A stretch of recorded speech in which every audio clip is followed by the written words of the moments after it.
About a week ago, I got pinged in a bunch of different things that said some guy named Ollie Dixon had mentioned me while he was playing Football Manager or something. So naturally, as a vain human being like everybody else, I went to go watch. Then I had an idea. What if we watch together? We're going to rate his ability on Football Manager. It should be fun. Let's critique Ollie Dixon, who a lot of people seem to know. I am not well versed in the history of YouTube. Ollie, who are you? He's a YouTube star. Do I get one of these? He's number 10 out of all people whose first names are Ollie. You know what? I'm probably number 1 for the Zealand category. His cousin Chris Dixon also created soccer-based content on YouTube. Okay, so this guy's a bigger deal. No offense, Ollie. He's ranked higher than you. He's 9th for all Chris's. You're 10th for all Ollies, you know. We're going to be breaking down Ollie playing Football Manager, obviously. If you want to hang out with me, I stream on Twitch. It's down in the link in the description. It's 4 days a week right now. So come in and hang out there. I think I got some new games we're going to try. I obviously always play a bunch of Football Manager. Who am I kidding? I'm never going to play anything else for the rest of my life. And on that note, let's put the headphones on and let's watch this. I turned West Ham into Brexit FC. 1. It's 1:30 in the afternoon, I'm drinking a warm Carling, and I look like an absolute cretin. It's a cold middle of light. It's only 11 in the morning, but time difference. Still not good. I start 2021 as I mean to go on. Welcome to Brexit FC Season 2, the series where I try to put even Big Sam's dedication to anti-football to shame. For those of you new to this, my goal is to see how far I can take an all-English team in the Premier League, with a transfer policy that desires leadership, work rate, and determination above all else. Leadership, work rate, and determination. Leadership, it could not be less important, so I feel like this is going to go poorly. Work rate is actually fantastic when it comes to playing matches. Determination, well, you know how I feel about determination. Remember, if you didn't win, you just didn't want it enough. And also the all-English players thing, totally possible to do. He's making it sound way harder than it is. The biggest issue is the money. Naturally, there's only one acceptable tactic for this project. He's right. If he's going to do this, he has to do it right. Let's look at this tactic. I feel like that's what I'm here for. So we've got cautious target man pressing forward. We've got a winger box-to-box ball winner and an attacking winger. This defense is giving me nightmares because there's no way in the Premier League that you should be playing 2 no-nonsense center backs, right? Like you need... I guess I can't judge him for that. That's the Sam Allardyce, like, English sort of thing that he's got going. Okay. Lower defensive line, force opposition outside, get stuck in, and use tighter marking. I feel like the lower defensive line is going to get eaten alive. It's going to be kind of hard to score on him, though, because the midfield is pretty sunk, too. Distributes a target man, works. He's got no pressure coming from the center of midfield. His aggressive midfielder is Mark Noble at the ripe young age of 45. Extremely direct passing, hit early crosses work well together. Play for set pieces. Antonio, I guess. He has to get rid of, like, he obviously doesn't have Suchek or, you know, I see Fabianski on the bench. How dare he? Narrow is good with this sort of direct move, and it's going to help get his wingers involved. Frequently waste time is kind of a, we expect to lose games. I can't imagine he's going to be too successful. Like when you're frequently wasting time, you're playing for a draw every time. That's what you're doing. I have no issue with anything else he has. Starting cautious is soft too, but lower defensive line, frequently wasting time, starting cautious, all work together as a team that you're trying to not get relegated with. Onward. With what I have so far, this seems like the best team I can come up with. But obviously the next step is to transfer list all of the foreign players and see if I can do some scouting. Also, Danny Simpson as a free agent gets straight in my team. Nothing says get straight in my team like a fullback with 8 acceleration and 9 pace. Okay, so I've fixed up the code of conduct. If they miss training or go AWOL, then it's a straight 2-week fine. But we don't want to encourage people to back out of challenges, let's say. So the punishments for bookings have been put to none. I'm sure I'll probably be met with some resistance. Don't think we're going to get them on board, but we can try and convince them. Oh dear. This hasn't been a very beneficial team meeting, I don't think. This has to be headed for disaster. Oh, Oh, this is worse than I would have expected.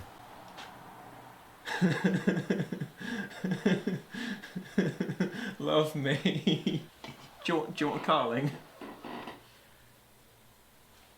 No, George, no, wait, come back.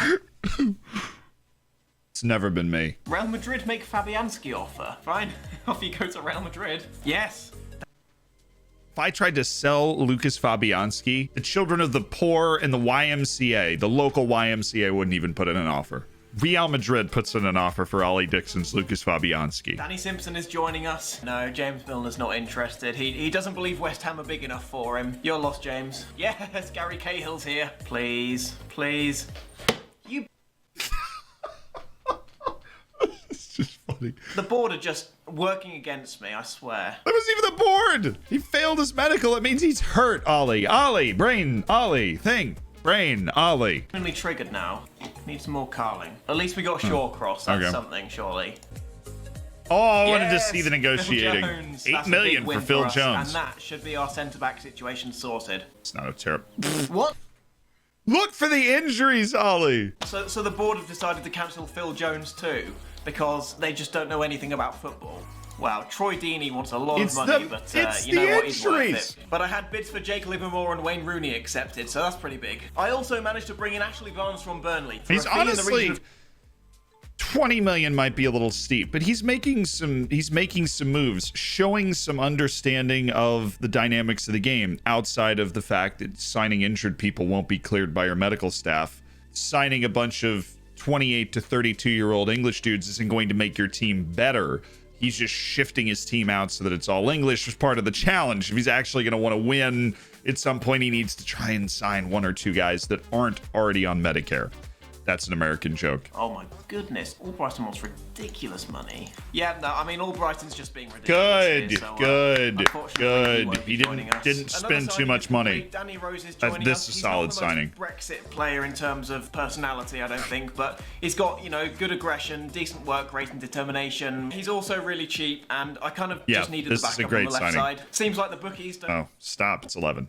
So I'm still in the market for a few more players, but for the final friendly, the squad is actually shaping up, which is nice to say before deadline day. The important thing to remember here is that only psychopaths actually manage all their friendlies, and I hope he seeks help. But anyway, this is going to be the final game of the episode and the final game of pre-season. Let's go. Just seen Mark Noble agrees with my tactical approach. Of course you do, Mark. Also, what are the odds on my entire team getting injured now that I'm putting out like a full strength? What the? How's he done that? I guess having a load of slow-aging defenders is probably going to bite me in the bottom a few times this season. But look at him. He's picked the ball up from like way inside his own half. Is that Dawson that's just watched him go past? That's the worst part. That right there is the only thing about the match engine that I legitimately have, I think, a legitimate gripe. Come on, what is that? I mean, I know they're geriatric and slow, but come on.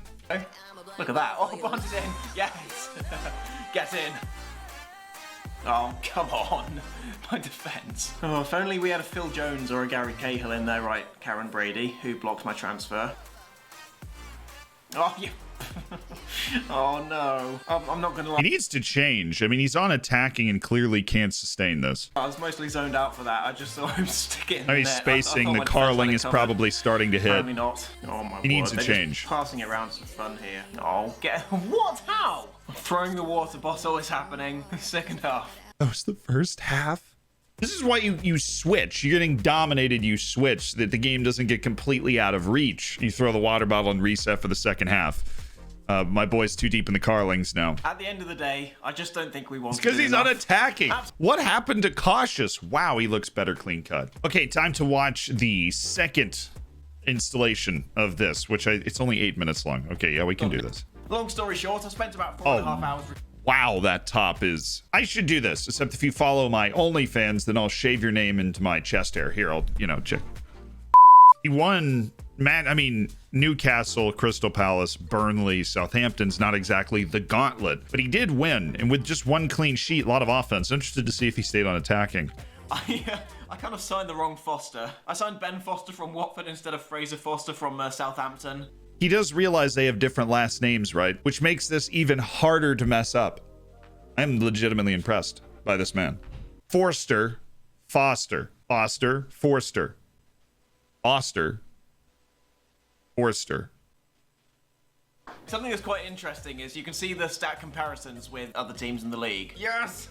We've done it. This is smart. I'm surprised. This is a great thing to use to figure out your relative ability compared to other teams in the league and all that other stuff. If you haven't watched a video where I talk about the comparison things, and he has actually managed to get a team with the best leadership in the league. I'd much more prefer better work rate, which he's ignoring, which is like well below league average. I've changed my corner and throw-in tactics by using this tutorial by Zealand. If you don't know him, he's a very good football manager YouTuber. But essentially, so far in Brexit FC, we have an Austrian striker enacting an American's tactics.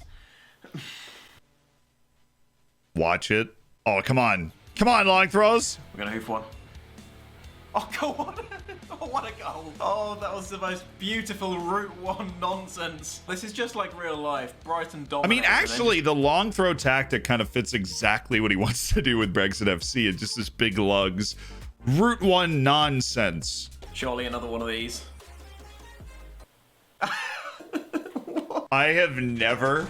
I need to watch that again. I don't think I've ever seen a goal that looks like this. I've never seen a goal that looked like that before. In my saves, anywhere, I've never seen that. That's probably the worst I've ever seen a goalkeeper do in that situation. He didn't even have to move. The magic of the long throw is it forces them to make mistakes. God, that's beautiful. It's 3-3. Oh, so he's going to lose, isn't he? He's going to lose. Clip. Did he take the set piece defense from me? No, he didn't. Look. I am kind of hacking the mainframe here. So like when this sets up, you see how there's, see how there's this dude right here? You need to shift this zone over 1. It needs to be 1 further forward so you can account for that. This isn't doing anything because the biggest, most immediate threat is this area. I would actually maybe shift it up even 2. I've started to do that recently. I just haven't made a video on it. See how this guy gets dragged out and the other 2 aren't in the same position to stop Danny Welbeck from not scoring. We've got 20 seconds. Yes. Come on, Ollie! Come on! So, thank you, Zealand. This one's for you. Your throw-ins are winning me the league. Gareth Barry, this is why I signed you as assistant manager. Add instruction for tackling Jack Grealish hard. Absolutely. I know I'm the American here, but isn't it Grealish? Oh my, what? No, that's what you get for calling him honest, Grealish. Also, don't take your assistant's advice unless you... If it drags you out of position, then don't do it. Alright, gonna give Gray his debut. Go on, Antonio. Surely we'd just launch this. Just launch it, lad. Where's Bowen there? Oh, yes! It's a debut goal. The short throws are awesome. The problem is the long throws have been nerfed recently, so the short throw-ins with a bunch of people in the box and like a set play short throw into the same guy every time could actually be more effective now. You know what? I'm absolutely happy to take a 1-1 draw there, considering we were pretty rubbish for most of that game. I've decided to rotate slightly. It's finally time for Ryan Shawcross to make his long-awaited debut. Delph and Rooney are also starting, but yeah, let's just get on with it. It's out. Oh my goodness, what an effort. To be honest, I should have done this ages ago. As soon as I went 1-0 up, I should have gone to cautious. Oh no. Positive though. Be comfortable with positive. I feel like something that he gets saved by Ben, not Forster. I feel like something he doesn't know is that positive and attacking are much more similar than balanced and positive. And so going back to attacking just makes you a little bit more responsible defensively, a little more cover for your snail center backs. Attacking is this more free-flowing game where you're looking to get up the field. Positive, you're just being a little bit more responsible, but the mentality's on the players themselves, because what mentality overall affects is the individual mentality of each player on the field.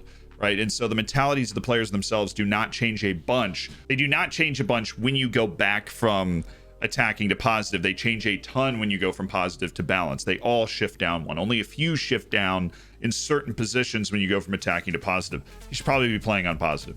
I'm a little disappointed we couldn't hold on to the lead, especially considering the missed penalty. But we're still unbeaten, and I'm getting slightly less disowned than I might otherwise have been. West Brom, here we go. We get to see Yadar versus Sam Allardyce. Oh, no. Did I just see... You watch Zealand videos. No.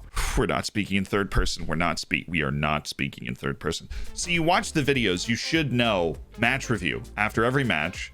Please. I'm going to wake up in a cold sweat seeing that recovery and then nothing else. That's going to be echoing in my head. We need match reviews. It's free team cohesion and tactical familiarity. To be honest, I don't really need to talk about the team. Okay, let's go. Let's create something here. Rose, he's away. Rodriguez to whip one. See, that's how he's scoring all of his goals. I'm happy to provide this third-party perspective to let him know that the only way he's scoring goals is because Mikel Antonio is available at that right post. If you put him further up the field, it would be lethal all the time. Again, winger, Antonio. Look at him driving in from the wing. This is good stuff. Go on, Rose, get the cross in. Oh, Noble's there at the back post. What a goal!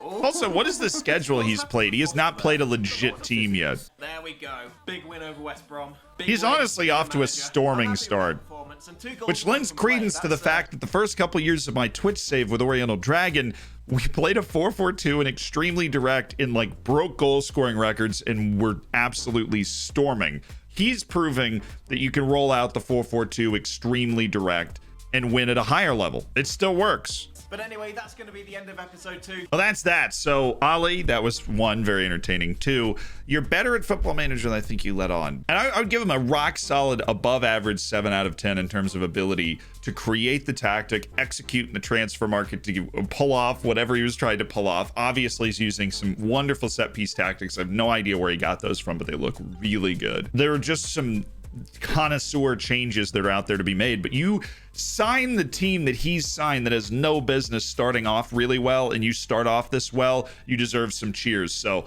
back to this Miller Lite. It's almost 12, so it's almost the back half of the day, which could justify this on a Monday. Anyways, 7 out of 10. Do you think you'd be able to top that? You might be able to, but you certainly wouldn't look as good in a tank top with that hat on.